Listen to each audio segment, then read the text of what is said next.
I love that. I was going to come out and I was going to sing a little ditty for you guys about Zacchaeus. I learned it as a child. Did anybody else learn that song as a child about Zacchaeus that we find in the Bible?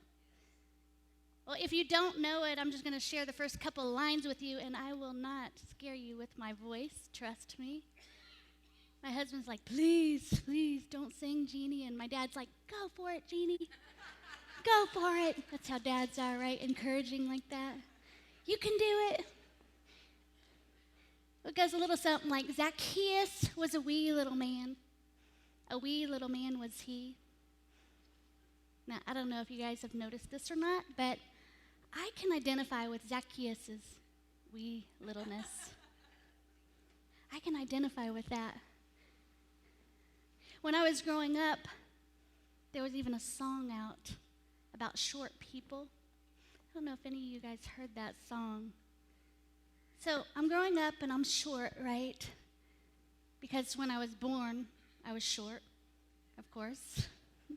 When I was little, I was short. And in high school, short. And then as an adult, guess what? Still short. Well, that song was about short people, and it said short people ain't got no reason to live. I'm serious.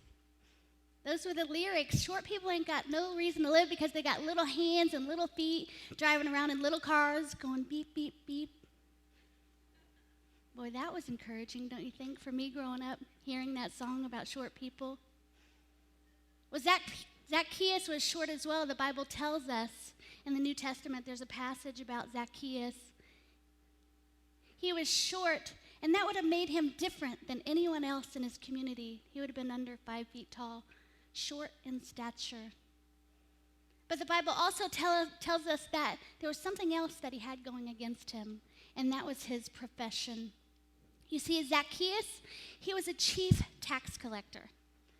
And what that meant in those days is that he would collect money from the people, as much money as he wanted. And he would give the government their cut, but then he would pocket the rest. You see, he was swindling people. That was his profession. He was the tax man. I can't remember ever hearing anybody say, I like the tax man. Any of you say that? I love the tax man. Well, you can imagine that he was despised by people throughout his community. People throughout that land would have hated him. And I think what happened for Zacchaeus, is that Zacchaeus started to put masks on to hide his imperfections from everybody around him. He wanted to hide how he really felt about himself. So he started putting masks on at a young age. Now, I think that that's something that we can all relate to. It may not be that we can relate to his height, that he was vertically challenged, or his profession. But I think at some point in our life, we all put on masks to hide our imperfections. I think most of us at some point have felt like we don't quite measure up. So in order to hide our imperfections, we put these masks on, and we walk around as if it's all good in the neighborhood, don't we? We hope that nobody will notice. You see, Zacchaeus, he started putting these masks on in order to hide his imperfections and how he felt about himself. He didn't want to let on that he was hurt by what other people thought about him. They hated him. He didn't like himself very much because he became this scoundrel, swindling people out of their money. And pretty soon, I think that those masks in his life, I think they became his identity. And the more masks that he put on, the less he knew who the true Zacchaeus was. I believe that the more masks he put on, that the further away he got from God. As a matter of fact, because of his profession, his own Jewish tradition would have ousted him. He layered himself with those masks. He got away from being the man that God created him to be. Now, I can identify. I think we can all identify with Zacchaeus. We all hide behind some kind of mask in our everyday life. And sometimes, without even realizing it, just like Zacchaeus, those masks become a hindrance between our relationship with God and others, just like Zacchaeus. You see, I think truth be told, I think that we all talk a good game, don't we? I think we can talk the talk, but I don't think we walk the walk. We talk the talk, but we don't walk the walk. We might walk around with those masks, and we might have a smiling face on, and we might be dying on the inside, hurt or lonely. We talk the talk, but we don't walk the walk. I think that we say we want a different life, that we don't want to stay exactly how we are. So we might even cry out to God, God, change me. Mold me. Make me into your masterpiece. I think as soon as those words leave our mouths, I think that they drop to the floor. Because we don't really mean them. Because if we were, truth be told, if we were to actually mean those words, it would be just too scary and too hard to allow God to come in and start chiseling away our masks. You can go ahead and take the outlines out of your program. We're going to look at our opening passage. It's found in Luke 19, 1 through 10, and it's about Zacchaeus. Now, I'm not going to just read that passage to you because you can read that. You can read that on your own. It's on your outline. But I want us to take a look at, instead of just saying the words, let's take a glimpse at what's happening behind this passage. You see, I believe that Zacchaeus had come to a place in his life that he was tired of living the life that he was living. I think that he wanted change in his life. I think that he wanted to begin to unmask those many masks that he'd taken on throughout his life as he tried to hide his imperfections and even the fact that he didn't even like himself anymore. See, I believe that Zacchaeus had a glimmer of hope at a changed life. And I think that he wanted to encounter Jesus. I think he wanted to come face to face with him. The same man, Jesus, that he'd heard so much about, the same man that had went throughout the countryside performing signs, wonders, and miracles. He'd heard all about him, and he had a piece of hope within him that thought, maybe he can change me too. But the story goes on. You see, he got scared. So he found a sycamore tree, and he climbed up in it, and he hid.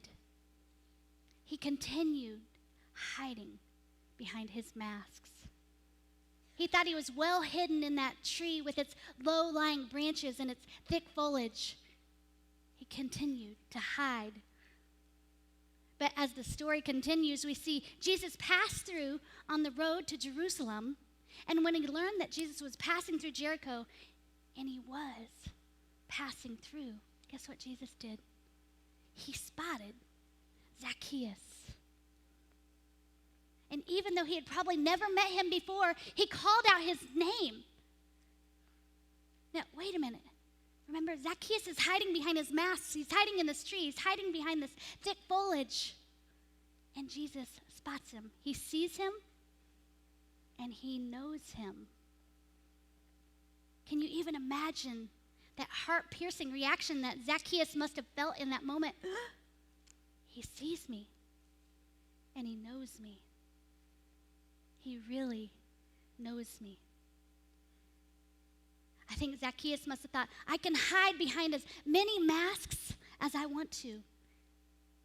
But Jesus still sees me, and he knows me. And he loves me. See, I think that he realized that he really, really knows me. And yet, in spite of myself and what I've become, he loves me.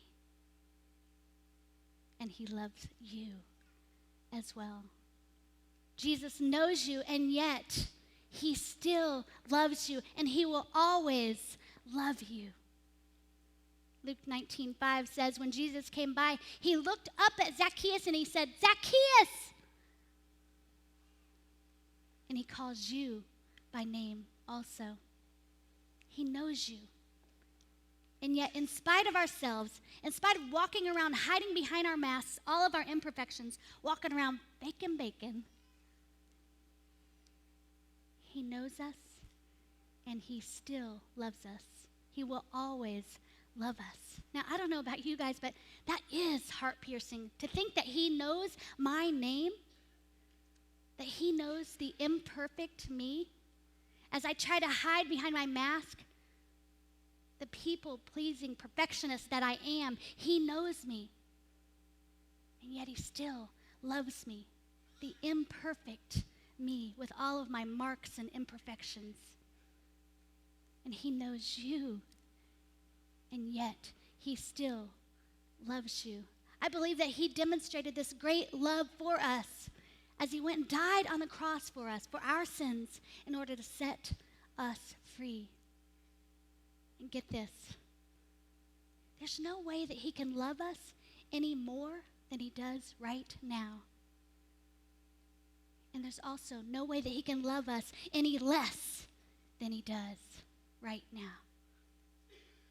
When you stop and think about that, that's huge. That's powerful. He loves us. He not only knew Zacchaeus and loved Zacchaeus, but he also accepted Zacchaeus. And Jesus will always accept you. Luke 19:5 continues. It says, Jesus says, "Quick, come down. I must be a guest in your home today." Can we just stop right there for a minute? What if Jesus were to say that to you today? I want to be a guest in your home today. I don't know about you, but that sounds a little intimidating. You see, I've had a problem in my life about allowing people into my home. As I continue to wear my mask and hide my imperfections, I've had a problem with that. Even my husband, I never let him into the house that I had in McCordsville until the week before it closed, because I didn't want him to see my imperfections. See, my world, I guess you could call it it's like organized chaos. In his world, it's organized and structured. I was afraid. It seemed too intimate, too transparent to let him into my home. But I allowed God to start chiseling away that mask. And God allowed those two worlds to collide. And as God chiseled away that mask, I realized, whoa, he accepts me, the imperfect me, just as God does. Now, I kept wearing those masks. In fact, the first 4 years of our marriage in our home, I didn't let anybody else outside of my family, except for maybe 4 people, into our home. Now, it's not because I thought that we were better than anybody else or anything like that, but it just seemed too transparent, too scary. It's too raw. They were going to see the authentic me, the real me. But that entire time, we both had been praying, God, make us into the image of your Son. We desired that. So remember earlier I said, be careful what you pray. Here comes the knock. And it's God. And he says, Jeannie, I want you to start a small group. I'm cool with that. I can do that. We're going to meet at the church here. Right? God said, in your home. So I went to my husband. I'm like, in your home? Really, God? In my home? Okay. So I go to my husband. I said, honey, I think God is telling me that he wants us to start a small group in our home. And my husband said, he told me the same thing. Well, my husband and I thought, we can do this, though. So we put our heads together, and we had a plan. We were like, okay, we'll do this. We will hand select 4 people that we think need to be ministered to. That we think need to be ministered to. And I'm sure God chuckled at that. Well, God did a 180 And as we chiseled away our mask, that first night, nearly 20 people showed up to our home, and most of them we didn't even know. God is funny. God is funny. And you see, what we realized then is that that group of people, he didn't want us to do that so that we could minister to somebody else. It wasn't about that at all. He wanted to continue chiseling away at us, to continue conforming us into Christ's image. And he wanted to do that and show us that through a caring community. So we weren't ministering to them at all. It was the other way around. And what we discovered as we allowed God to chisel away our masks and show our imperfections is that our group accepted us. They accepted us how we are. They love us and accept us. We wouldn't change a thing today because we love them and accept them as well. Can you even imagine Jesus coming to you right now and saying, I want to come to your home today? What would you say? Are you ready for that? See, I think that we can use the word house metaphorically to mean our hearts and our lives. Are you ready for that? Are you ready for him to come in to your heart and in your life and just camp out? You see, Jesus will always love you in spite of you. And he will always accept you in spite of all the masks that we try to hide behind. Now, here's the cool part. See, he loves us so much that he doesn't want us to stay right where we are. He wants to continue chiseling us into his masterpiece. That's what he wants. This brings us to number 3 on our outline. Is Jesus will always change you if you let him. Zacchaeus' story continues in Luke 19. We find that Zacchaeus did a 180-degree turnaround. He was changed immediately. Zacchaeus quickly climbed down and took Jesus into his house in great excitement and joy. And Jesus responded, salvation has come to this home today, for this man has shown himself to be a true son of Abraham. For the Son of Man came to seek and to save those who are lost. See, Zacchaeus was lost. He was in hiding. Jesus saw him. He knew him. He loved him. He saved him. And he set him free. We see how Jesus took this unbecoming, this loathful man, someone who didn't even like himself, and he radically changed him with one encounter. Now, I received a testimony from a gentleman who has had a 180-degree turnaround in his life, and I just wanted to share that with you. Here's his changed testimony. When I was a child, I had a very abusive father. He would often beat me for the slightest infraction. And when I say beat, I don't mean whoop or punish or spank. I mean he would ball up his fists and beat me like a prize fighter in a heavyweight boxing match. I could tell you 1,001 stories of busted lips, black eyes, bloody noses, and maimed limbs, along with anything else that got in the way, a 2x4, a glass bottle, a lamp. He smashed them over my head repeatedly. And I prayed many a night before I fell asleep that he would die. He passed away just after my 17th birthday, after cancer had ravished his body and mind. I never prayed death over anyone after that. I had grown so accustomed, though, to the physical pain that I would often bang my head against anything that I could, like doors and walls and cars, anything that could give some resistance and hope that this self-inflicted physical pain would somehow alleviate the emotional pain that I was experiencing. I hid behind my mask the emotional pain and the self-inflicted pain, and it would have remained a secret until that self-inflicted pain, it wasn't enough. So I'd turn around and started abusing someone else, someone closest to me. See, not so much with beating them, although some, but through intimidation and scare tactics, the entire time hating myself, hating what I'd become, my worst fear had come to fruition. I, the abused, had turned around and become the abuser. Now not just of myself, but of another. I continued to hide behind my mask until one day, my eyes were open to God's love and acceptance. In that moment, I was radically changed by Him.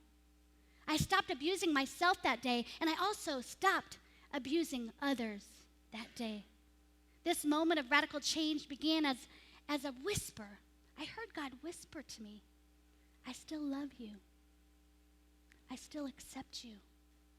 And that whisper, I could no longer ignore. I couldn't change me, only He could. I only had to allow Him to. So I gave up and gave control to Him. His constant and consistent love and acceptance was the catalyst for my radical change. And I thank God that He is not done with me yet. I know He continues to chisel me into His masterpiece. He is creating me into something so much greater than I could have ever be, hiding and suffering behind my masks as the abused and the abuser.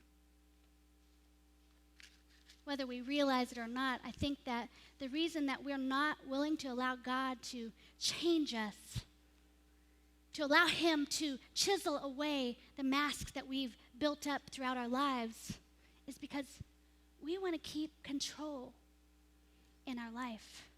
But here's the thing, we're not really in control of our lives. It's just perceived control. Get that? It's perceived control.